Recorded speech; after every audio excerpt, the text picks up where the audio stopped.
What's up, guys? This second episode of Twisted Toast is coming your way, and I was hoping to be like way more even fucked up than last week, but unfortunately, some asshole had to fucking shoot a guy in Utah, and so I think we're gonna start there. I was wondering if we are going to talk about oh, that. we have to. I got to go even with your wisdom, which that's why welcome my guest host, my co-host, not my guest host, my guest and co-host.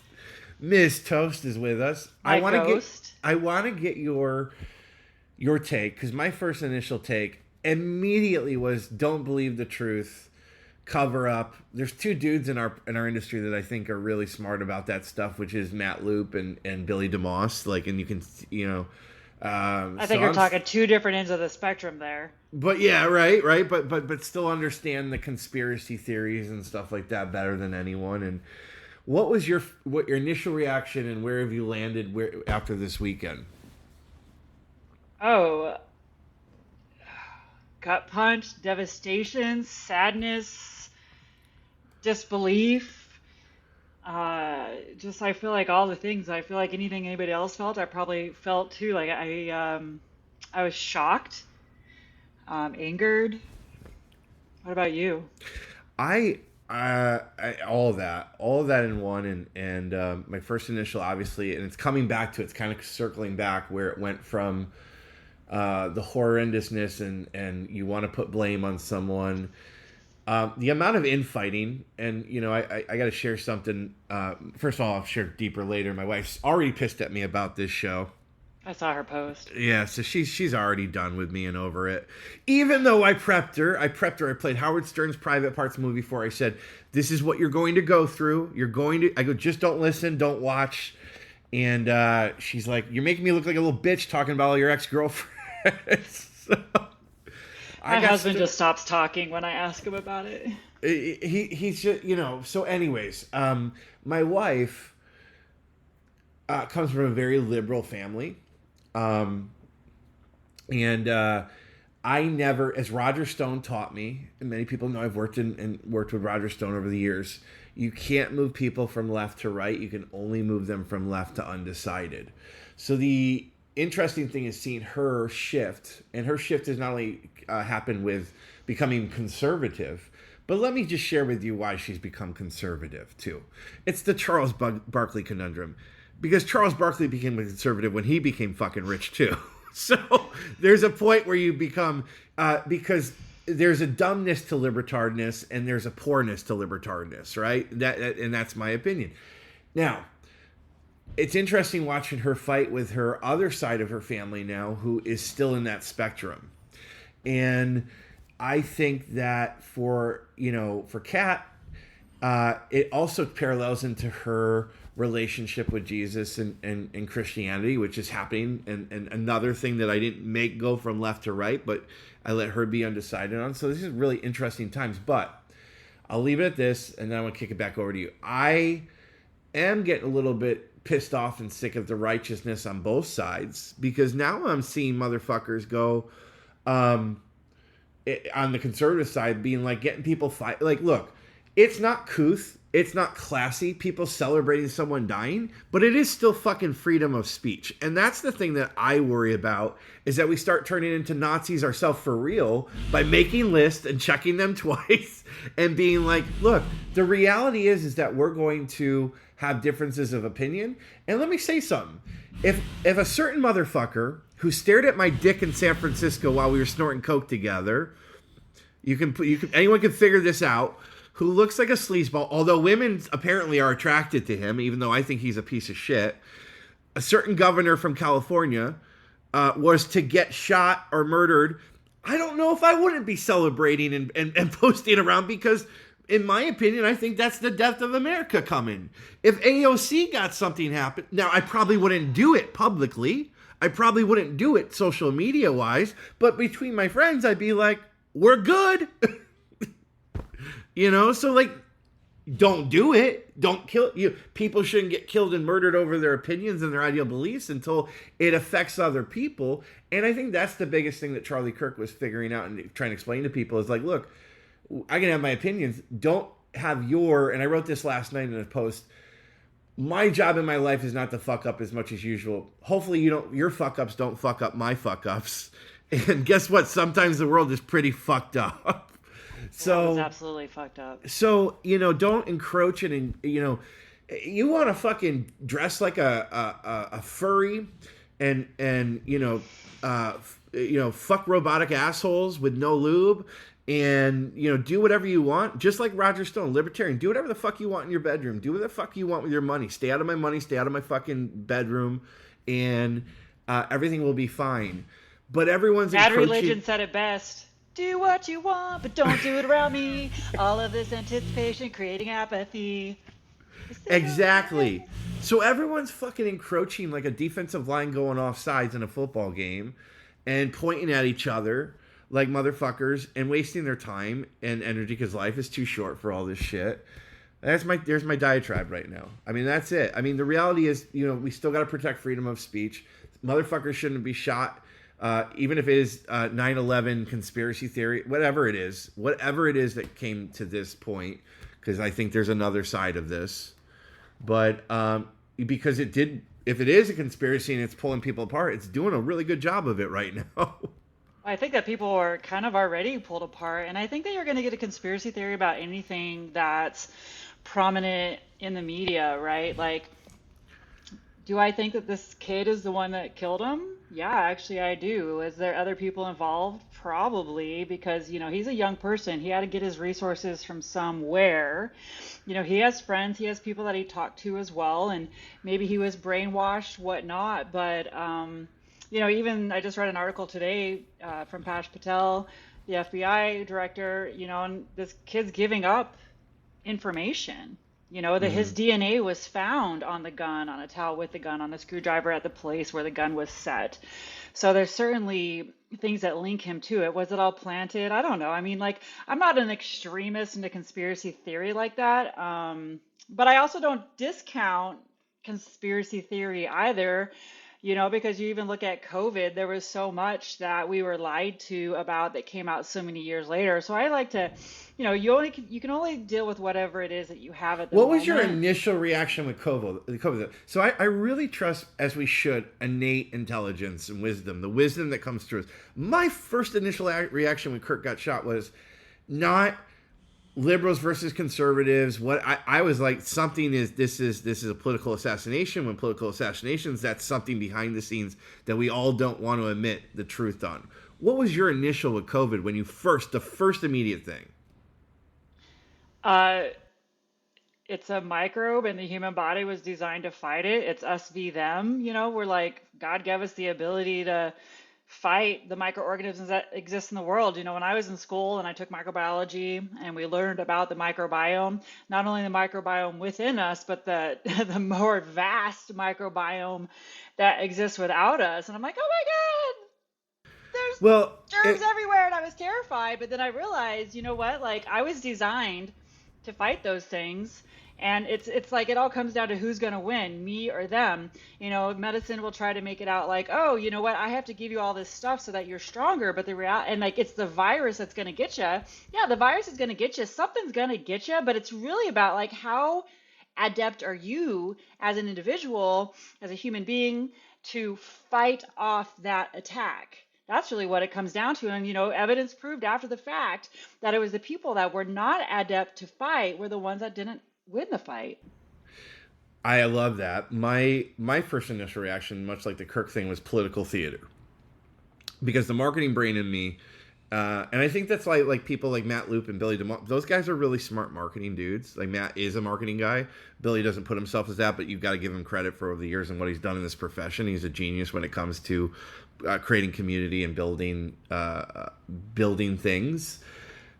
COVID was political theater, and then I went down the loop in the circle again, where it was like, oh, maybe it's not. Maybe this is really, really bad. Like when Trump was showing up, and behind the scenes, what Roger told me was, that really fucked him up in the election, along with his wife, because as we've shared in previous communities, business problems are personal problems in disguise, and there's all this going against Trump, but there's a point of like right now of, I think some of us on the right are questioning Trump on some things, and but I thought it was political theater.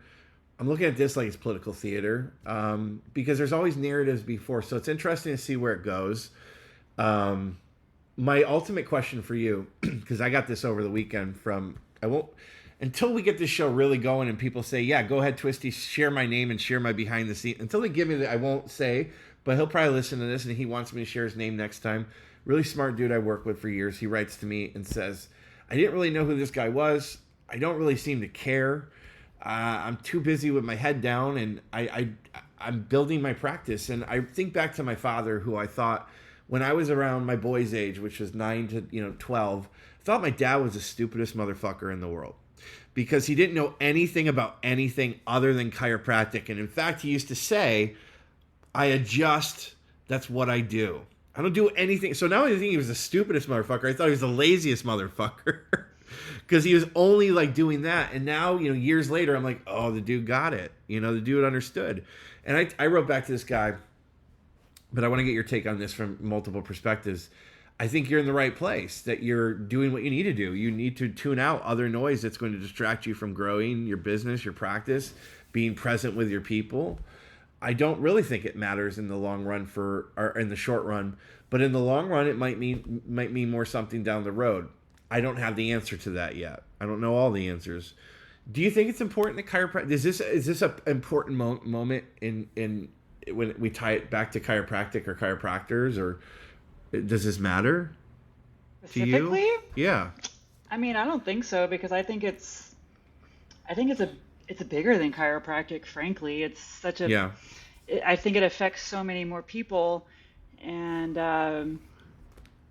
I actually had a person that I know that runs a group called Widow Strong. She's a widow. She was actually married to a chiropractor who had sadly taken his own life many, many years ago. And she started this foundation, and she started a grief recovery program that's based in faith. And she actually didn't even know who Charlie Kirk was. Yeah. And I thought that was really surprising, because I thought she totally would have known who he was, but it just didn't enter her world. So, I think that we're exposed to things and we're not exposed to things. And it depends on, to your point, is your head down? Is it up? Or not even that, as much as where's your head at? Where's your head at? Yeah, exactly. I'm glad you know that. But that's really true. Like, where is your head at? Like, some people really were in that space. They loved what Charlie was doing because he was a voice that they never felt like they could voice before, because for so long, we're in a different mentality of like, Jesus Christ is not okay, religion is not okay, God is not okay. It's not okay to say anything about that. It's only okay to talk about, dare I say, the complete other side of those things. And Charlie was a voice to kind of bring that into, I don't want to say the limelight, but just into our consciousness now, into the presence of conversation, which is, of course, what he was all about. And I think, honestly, not that I agree with one side over the other per se, I think it's good that we have these dualities of conversation, and that's Charlie's entire point, right? We have to be able to talk to each other. And his big thing that I loved about him was he always sought to find common ground. Like, where can we meet in the middle? Because that's really what we need a lot more of in this country, in this world, even in our profession. Where can we find common ground? Where can we meet in the middle? So at least we have some level of unity and less diversity, or diversion, I should say. Yeah, I still think Gavin Newsom's a piece of shit, though. Dude looked at my dick one day. We were doing blow in San Francisco in the bathroom. Why are you? First of all, why are you showing it to him? Which, by the way, sounds really super gay for me, but it wasn't set up to be like that. I was taking a piss. I was doing a bump. He was in there with a couple other cool people. But, anyways, bigger stories in San Francisco days. And that was, dude, I worked with in San Francisco was my eye-opening moment to LGBT, trans, and that's where I was like, I don't really give a fuck, dude. Whatever you want. You're like, one thing that people don't realize is that to do transitions, one of my former friends, mentors, was smartest people I ever knew was a transgender dude or transgender woman. Her name was Jenny Lake, and we had a business called Avaca Wisdom Institute. And we sold that to San Francisco city government.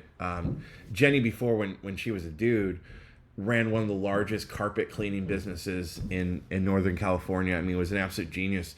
But I'm going to say something also was also batshit fucking crazy and deemed that by the medical society, because to cut your dick off and get changed over, you got to be fucking put through the DSM-4. Like it's diagnosed as a mental like hysteria and stuff like that.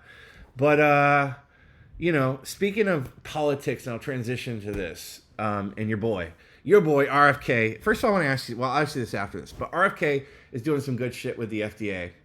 As my dad said, like the Food and Drug Administration should be put together. That always made sense. Food and drugs, but let food be the drug. Right. The thing that came out. This is kind of same parallels. Is like you got to be careful what we wish for and stuff like that. They just announced new restrictions on advertising for pharmaceutical. Now, as someone who smokes and enjoys smoking, and Tucker Carlson likes to say there's still some good smokers out there and understands the adaptability of the human body, I miss old school cigarette commercials that made kids want to smoke because I still believe in capitalism. I love the chiropractic warrior in me loves that they're gonna like that because it's a battle between us and big pharma. So fuck you, you don't get a competitive advantage now. The marketing capitalist in me goes, oh shit, that's more government control, which is supposed to be the opposite of what I wish for and hope for. Again, stay out of my bedroom, stay out of my money. Let people do what they want. What's your take on this? And I'm going to ask you some more stuff later on RFK, but because we didn't get to it last week. I actually think it has a lot to do with what we kind of touched on last week when we talked about documentation and informed consent, right? Like, I think at this point, really, like, let people make their choices upon true facts of information and allow them to consent to it. Because I did read your article about it, and even if you labeled cigarettes as death, people are still gonna do it, right? Well, I mean, that's their choice. That's the beauty of it all. But at least it's an informed consent instead of being like, oh, you're gonna be more glamorous before you do that. I mean, that's an opinion, right? It's not. Well, I still one thing that we lost in this. My grandfather used to say, when you back in the 80s, they would say smoking or not smoking. Remember that? You're too young, right? You don't older than you are, dude. You don't remember that? I don't remember that. Like, I might have been outside actually playing and doing stuff. I don't know. My dad was a smoker too. So there used to be smoking and not smoking sections in the restaurants. I thought you were talking about on the television or something. And my grandfather, and I'm turning into my father and grandfather wherever we go, and my wife just cringes because I can't help myself because I do stuff like this. So they would say smoking or not smoking, and my grandfather would say, I don't mind, just don't take away my rights. And that's, the where we're going with stuff is it's always like, you piss me, this shit here, let's take this away, let's go there. But I love that informed consent. Now, you got to hang out on a deeper level with RFK, and I want to get a vibe because I think that guy likes to fuck. Like, I think that guy, did he put off that vibe? Like, he likes to fuck. I am not going to comment about that, but that is not something of a vibe that I felt like I got. I definitely think that the vibe I mostly got from him is that he is an extremely thoughtful person who is very concerned with the population and, honestly, the control of the government of the population. What I heard there is he likes to eat pussy and probably eats it really well. So, on that note... I mean, we're hanging out with different people, and those weren't conversations that came up in the context that I existed in. If I got a chance, I would have said, dude, you look like you like to fuck. Like, let's talk about... Well, if you ever run into him, I think you should ask and see what happens. Now, of course he likes to fuck because he he looks like a god. He's in great shape, awesome. He's a Kennedy, so we know he likes to fuck. Come on, that DNA runs down the fucking, What is your take on his first almost year, 3/4 of a year at the head of the helm of what they put him at? Well, I think that he's done a lot in the short time that he's had, honestly, and I think that people have unrealistic expectations of what's possible. He even said to my husband at one point, it's like trying to harness the wind. it's so many things that are possible in his position, but you know what, you can only do so much at any given point of time. And I think that you have to do what you can where you're at that moment in time. And I certainly think that he has a bigger picture in mind. But I remember when I was younger and I was in school and I had a friend of mine and she's like, Melissa, you've been a real bitch lately, when I was in chiropractic school. Oops, I said my name. Anyway, I was like, you know what? It's like I'm consuming Niagara Falls. I'm drowning. And I can't take a moment to come up and take a breath. All I can do is continue to consume and try to sort it out and work it out. And that's just the best that I could do to survive right now. Yeah. So I imagine that harnessing the wind is very similar to that. He has so many things and he's made a lot of, I don't know if I want to use the word promises, but he's said a lot of things that he wants to address, and they're big, they're huge. And he's going against a huge conglomerate. And the population at that, there's a lot of dogma that exists in the U.S. right now as far as ideas are concerned regarding healthcare, because that's all that people have been fed for so long. And then you also look at how much money the politicians are paid and how rich politicians have become, being public servants that are supposed to make like $30,000 a year or something like that, and they're all millionaires. So you look at the charts that show how much the money they're getting and where that money's coming from. A lot of that is coming from big pharma, from what, the evidence shows. And they don't want to give that up. People like their money. Let's just be honest. We all like money. They're fun tokens, if you will, and they're trying to have as much fun as they can. And if it's at somebody else's expense, so what? It doesn't affect them until it starts to affect the pocketbook. Yeah, I agree. I agree 100% with that. I think that it's been a lesson the last couple of months in how to do politics right. I've been working all weekend on two things: my website that I'm finally going to release that is going to be badass, and I'm putting on a testimonial, like all these testimonials from people I've never really used and leveraged my relationships. And I'm also working on my referrals, retention, and relationships workshop. And there's a testimonial I'm putting up from Patrick Bet-David that he literally, said in front of 20 people while we were backstage at the last summer camp that if he ever runs for politics, he's going to hire me to help him. And I do strategically have a superpower with building relationships and how to use them, how to be Switzerland at times, how to stand your ground and stand firm on certain things when you have to, and how to make people work together that didn't work really well together. In fact, it was one of my superpowers that made certain things happen, and then it was kind of like I let it get destroyed behind the scenes, more for later. And everyone's loving my documentary. First of all, as I knew people would be like, that's my number one lead gen source. Documentary is marketing is fucking the shit. You got to get your documentary done. Everyone has to have a documentary. If you don't have a book, you need to have a documentary. But this back to this relationships thing in politics. We see it in our own backyard. I joked last week about how I'm headed to Mile High and I'm going to be wearing a Cartel Club shirt. And I had some people write back to me. They're like, they can't wait to see me. And I told them, well, you better wait, be careful what you wish for. And, but at the same time, we don't get anywhere in our profession because most people don't know how to do strategic relationships, partnerships, and politics. And I'm excited to share that, and because it's one of the highest risk things, of course, but that means it's the highest reward. And so I'm really looking. I look at what Kennedy did the last couple months, and I'm going, dude, that was a master fucking class on how to do that's the other thing is he wouldn't get there without obviously name clout helps and you leverage that, but the way he's done and built relationships.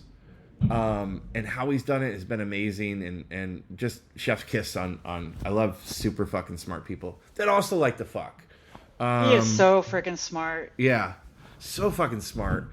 I thought I was being smart when I shared all the shit I was sharing last week, but my wife wants, she I think she was gonna slice my throat the other day. I was that close to having a DV I think case. It might have been more like being a smart ass than actually intelligent. Yeah, that's a good point. But I told her, get ready, dude, get ready, and I gotta say she made up for it this weekend because for 2 nights, it's hard having kids. it's hard having fucking kids, and it's hard having you building stuff and you're working on stuff. So you have these incremental times when you're like, let's do something fun and play. And I was like so horny for my wife this weekend, and I was so in love with. I'm more in love with her every day and every next day, and you know, it's like every day's a new day. But also, I was getting so pissed at her because we couldn't find a time. And I was like, I'm gonna talk about this on my show. I'm gonna fucking tell you how you ruined my fucking weekend. And then she came through. That's mean. Yeah, no, that's mean because I'm a bully. We talked about that last week. Like, I'm not really a bully to her. She, you know what she says? Here's another secret thing behind the scenes. I'm actually like Regina from Mean Girls sometimes. You know, if you ever remember that scene where she's right, you fugly. Yeah, I'm a mean girl. Like there's a 14-year-old girl like inside of me that is just. I can say the meanest, sharpest bombs and let it just sink in. And like 3 months later, you know, my ex-wife, when she cheated on me with this dude that she went to high school with or something like that.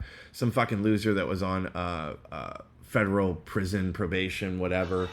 And I hooked up with her best friend over that summer. So it was like this really weird summer for me in my 20s. And I also called the federal U.S. Marshals and said, this motherfucker's playing my Xbox. You can pick him up at my apartment on Prosper Street in San Francisco. So they picked him up and they sent him to prison and stuff like that, yada, yada, yada. Years later, I mean, I had been messaging and writing this dude. Years later, you know, he got out or whatever, and he was going to be with my wife or my ex-wife at the time, whatever. It actually took years for us to get divorced. But anyways, they were going to live happily ever after. Well, he committed suicide.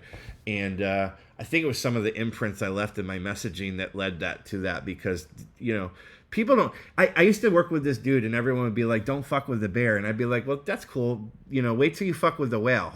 So... Because I see you sit back and you just let people go, and I sat back for years, Melba, on this when some, you know, people don't realize this with the breakup with Black Diamond Club. It was 2.5 years in the making because motherfucker said to me one day he would crush my nuts. He said to me, this is in my book coming out, so I'll just share this. Motherfucker said he crushed my nuts on a phone call in front of my wife at the time. And I let that sit and stew for 2.5 years, and I watched $5.5 million go to $1 million in 6 months. You can fuck with a bear all you want. You don't fuck with a whale. So, on that note. Well, to end on that one, honestly, I love this question. You know, even when it comes to being a bully, planting seeds to the point that somebody ended up ending their own life potentially because of the things that you had said to them, which is terrible. You know, how does that serve you?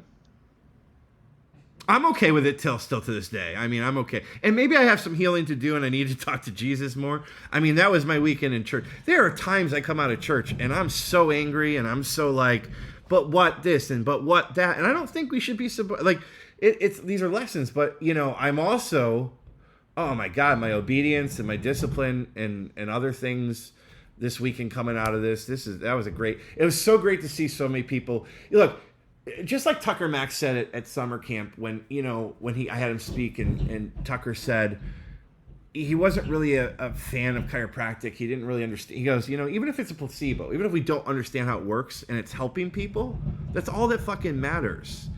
And I look at that this weekend with churches like, holy shit, this guy died. And what it did was it brought so many people there, and maybe it's saving someone who is an alcoholic who's now not, you know, now going to have the accountability and the community and the connection. So I'm still a work in progress. Obviously, I'm fucking twisted. We all are. But at the same time, you know, it doesn't serve, to answer your question, it only serves you till it serves you and then it's done serving you, right? Like there's chapters that have to close and you have to evolve. You can't be the same. Now, if that happened today, first of all, it wouldn't happen today because I'm with a wife that I manifested and created out of abundance, not out of pain and not out of suffering, which is what I created in my first marriage, which was, you know, I believe everything that you create is what you want to put out. So I'm very blessed and lucky because I put myself as blessed and lucky and I have the right family and partnership. You know, my first wife, we were getting heroin bags on the weekend and snorting up heroin together. And that was our connection. So, you know, Kat is fucking amazing. So it wouldn't happen. But if it did, I probably would come from that place of forgiveness and love and move on though still and stuff like that. But I probably wouldn't have, plant the seeds for someone to kill themselves, you know. Well, I'm glad to But hear that, Tristan. thank you, dude. Uh, but, uh, you know, uh, You know what the best part about living in the South is? what? Only Jesus was perfect. And it Yeah. allows us the opportunity to recognize that we're not. You are in the Bible Belt, right? Obviously, and we've joked behind the scenes that you can't, say certain things like even damn Oh, I down totally there. say things like that, though. I'm like, whatever. Like, you make mistakes. I mean, only Jesus was perfect. And only people in the South really get that, or people that are, are, dare I say, really into Jesus, Yeah. because where I grew up, that wasn't a thing at all. And I see that the tides obviously are changing even more robustly now that Charlie Kirk has been assassinated. But that tide was coming while he was alive, too. That was his Yeah. goal. And it's weird. Uh, I was an atheist until I went to chiropractic school. And for certain things that happened, it brought me to Jesus. And I always knew when I was being touched because I would get goosebumps. And every time for the first week that I saw anything or heard anything or read anything about Kirk, I totally got goosebumps every single time. It was weird. So like that's for me at least, anyways. That's where I feel like there's some level of connection going on. So I know that he was a messenger, Yeah. and unfortunately, maybe just like Jesus' life had to be taken for more people to want to move into that space. Maybe it's very similar for him that his life needed to be taken so that more people could move into that space. Oh, he definitely was a messenger, and I think you're absolutely. That's what I felt after this weekend in church. That it's a cliche, but a lot of great came out of that, and if you believe in eternal life, you understand like what the next levels are. So it's not a sad thing. It's sad for the body and all this, and I think big lessons that people can learn. I think I'm so glad some people are getting, the people that didn't even know who he was now being exposed to his content. One thing I would encourage people to look at that is look at how he did it, which is he did it through great sales. He was a great salesman because he did it through great questions. He is a great teacher in how you have conversations with people to not to play got you, and there was a little bit of condescending, like, look, no one's perfect. Again, like there's things that come through, and there's a little prickish thing and stuff like that, and things that you could go, okay, whatever. But at the end of the day, a great salesman's not supposed to be likable. A great salesman's supposed to get you to move from one side to undecided, and then you decide and own that other thing. And I think that was big lessons watching his content more this week. I used to consume his content more in the algorithm more than just seeking it out. But that's what I told my brother-in-law who is conservative, who is Christian, my sister-in-law grew up in that liberal victim mindset household where everyone, like it's just sad to me. It's a sad vibration. And I told him, I said, the thing is, Kat's changed because she's not poor anymore. She's not poor as a state of mind. Like that's what my grandfather taught us, is poor is a state of mind. It's not about you're rich in abundance with everything. Even when even when I told this story in my documentary, when I bought dinner for a whole table, when I had $800 in my bank account, and it was $900 in my bank account, and it was $800 dinner. Is you just do rich things even when you're not rich, because you are rich. You hang out with people that think differently and have more than you at times. Now that I have more, I like to go hang out back with the creatures and the preachers and the seekers of the night. So now I go backwards and I have to go hang out with more of those people and do the things with them. But that changes everything, is who you surround yourself around. And there was a point this weekend where I was like, because my wife is super, actually, when she gets into this, she gets super passionate and like into it. And I'm like, she fights, and I'm like, well, now no, like, hold on, watch out for your own, now watch out for your own righteousness here. Let's not get like, look, if these people agree, they can say what the fuck they want to say. That's what I think the beauty of this country is about, and then it's up for everyone else to decide, is that retarded or not. Well, I think, while freedom of speech is absolutely a beautiful thing, I think that what a lot of people also don't realize is that, once said, it can't be unsaid, and there are consequences to every action. Yeah. Well, for nostalgic reasons, that's an interesting thing because I'm going to leave on this note because I want to end on some business stuff and promote my shit, retention, referrals, and relationship mastermind. Do it. Because here's the thing that's pissing me off about, one, first of all, I think reactivations are bullshit. And I've said this for years. Like, the fact that and one of my peeps who I work with... People left for a reason. Yeah, people left, then let them fucking go. And in fact, Exactly. I'm going to teach in my program, like, saying, yeah, just fucking move the fuck on. And if they come back, cool, let them. I actually believe in, exactly. like, you know, but I see so much business built on that because just like Facebook ads, it's like one of those things that chiros want the easy way. And reactivation's like, well, they were already there. Why don't I just click a button with an email and get them back? Yes, you can do that. But the real art and mastery is retention, referrals, and relationships. But it's work, so people don't want to put in the work. And, you know, the problem is that the ones that you see that are most successful out there have done things that are not scalable. Like, relationships aren't fucking scalable. I'm just going to say that. That's not, that's, you know, a hidden thing in business. It's not. Are you referencing something? Which would tell me more. I don't know which one. Well, wasn't there somebody that you knew once that tried to scale themselves based on the relationships? Oh, well, relationship count. Well, what he said was fucking. I mean, trying to make jokes. You know, I love it. And you're transactional acquaintances is what I like to call it. And I think that actually, you know, what's funny is I was the guy with the relationships. They actually acquired me because I had the relationships, and because I'm actually a relationship architect. I'm not a relationship capitalist. And you can find wins together with everything. But I think reactivations are stupid. I really, really, really, really want people to... And here's I mean, reactivations, if you think about it like this, seriously, just thought of this, it's like getting back together with an ex. Exactly! Exactly, dude. Exactly. Now, the reason that you sparked me for this was because you said something really... What you put out there and what you say it's said. There is always the art of the apology. Now, there are some brands back in... Because I did some research on this over the weekend for the program. Like, because I think reactivations are stupid. For the most part, if you look at any company that AOL, Subaru, through the history of time, ran what we call customer win-back campaigns, and they never fucking worked. The only customer win-back campaigns that have ever worked historically, you guys can look this up and research this, is when you apologize. So Cracker Barrel is going to win back big, and they are on the track of that. Coca-Cola in the 80s, when they switched their product and everyone got pissed off, they let in with, we're sorry, we fucked up. And that's the only thing. This is why I've been pushing this motherfucker and still striking and hitting this motherfucker online. And everyone who sends me the screenshots, I went to Florida Chiropractic Society, everyone's like, dude, you crack me up with screenshot and send this to everyone. I'm doing it because you only got two options out there, motherfucker. And I know you're listening because you listen to every fucking thing I do. You can apologize, and there's your comeback. You can tell people you said you fucked them over and you made them take PPL money and EDL money and use it illegally.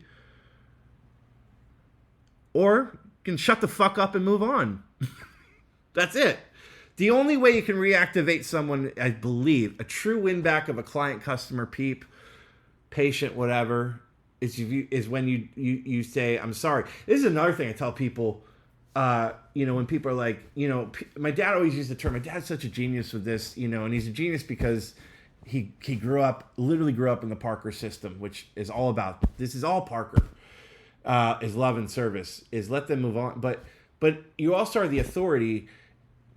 I'm the asshole. I always joke about this in my and Kat said it this week. She goes, "What you're gonna say? You want to divorce me on Sunday or Monday?" Because I was all lit up on Friday and Saturday, and she knows my patterns and shit like that. Because I'm stupid Regina, Mean Girls, and I say mean shit when I get mad. In I'm still the 8-year-old boy who runs away with the bag on us and sits across the street waiting for someone to come chase me back. I said, no, I'm getting better at this, but I think that the reality is, you can tell your people no. I had this one client who was really, really struggling with, like, he had a hype, and he had an old school, like, 80s Parker, like my dad's fucking PVA, 500, over 500. And he's like, you know, people are starting to leave me now because of the economy and stuff. And I said, do you ever think to just tell them no? He's like, what do you mean? Like, tell them you think it's stupid. Like, be like House with them. If you guys remember that show House, like, you are the authority. You are the expert. You can, sometimes people are trying to wiggle out because they need someone to fucking put them in their place. Trust me, I'm the motherfucker who does that with my wife all the time. Sounds like an abusive relationship to me, though. Oh, stop it. It's only I'm not abusive. talking about you and your wife. I'm just saying in general, like, just thinking about what you're saying, like, I don't know, like, if we're still going to talk about, you know, exes and whatever, like, if somebody makes a decision and then somebody coerces them back, like, I understand what you're saying about being the expert and this and that. Like, I think that you can have a conversation with somebody and oh, no, I'm saying you can leave it, about it, but at the same time. Yeah, let them know you're, like, I'll tell you this. I had an example. I won't mention names, but a client that I built up into, I mean, she built her a big book of business, launched her in the space, came to me a couple years ago where I was coaching her. And, you know, something happened in her business and she goes, I think I need to stop working with you, you know? And so she looked at me as a cost, not an investment. And I said, I'm sorry I let you down because if I'd done right by you, the first thing should be you're coming to me to see how we make money faster and how I help you do that. Number two, you looked at me as a cost on investment. So I obviously have been letting you down for the last couple months or wherever you're at. But I also think that knowing that what you just told me and why you want to leave, that is the wrong time to want to leave me. And this is the time we should pull up. But anyways, I'm going to let you go. Cool. 2 days later, she comes back and she goes, no, let's rock and roll. You know, let's get back on. Yeah. So like, but that's what I'm saying is I don't think that's I think that's tough love. As my grandparents taught my dad and my dad taught me, you have to love your people. But sometimes loving's not like, it's tough love. Come from a place of caring. Yes. That's all I'm saying. You know, and, you know, we all fall victim to our thoughts, which becomes our beliefs and becomes our systems and reality, right? And you know, in that moment, it's always fear, you know? And when I have my moments where I act like Tristina, the 14-year-old little bitch who says, you know, mean things, it's coming from a place of fear because I am only human, right? Like I am, it's the truth about who the fuck I am. And now is the whole point of me not holding back anymore. Look, I'm a genius on multiple levels, but I'm still the asshole who snorts stuff up his nose just to see what it does. Right? So, on that note, we'll leave for what's your big thing for this week? What are you going anywhere? You're traveling? You staying home? Well, I did actually just get back from New Jersey again this week, and I went to a TLC event, which was actually really awesome. And this week, Life University Fall CE is happening, and that's right. You got to go. Big Tree is opening it up on Thursday, so it's going to be a great experience as it always is. Will you please hook up with Austin Cohen? So Austin sent me he sent me messages. Will I connect with him? Yes, absolutely. Yes. And I will not hook up with him though. Oh. Austin is in great shape though. He could probably go for hours. So let's just. so Austin was sending me messages after the Braves game on last week, and he's sending me back messages how much he's loving this and where we're going with this. So shout out, Austin's got a great podcast. Austin is great. The Austin Cohen podcast. He's a smart motherfucker too. He's another. Just and really, he's very good looking. He's a very handsome dude. He's got that jawline me and Dan Bay are jealous of. So, you know, he looks like someone that you don't like though, and he doesn't like that. Who? Oh, he does look like Newsom a little bit. I know. I told him that once, and I thought that he hated me after that.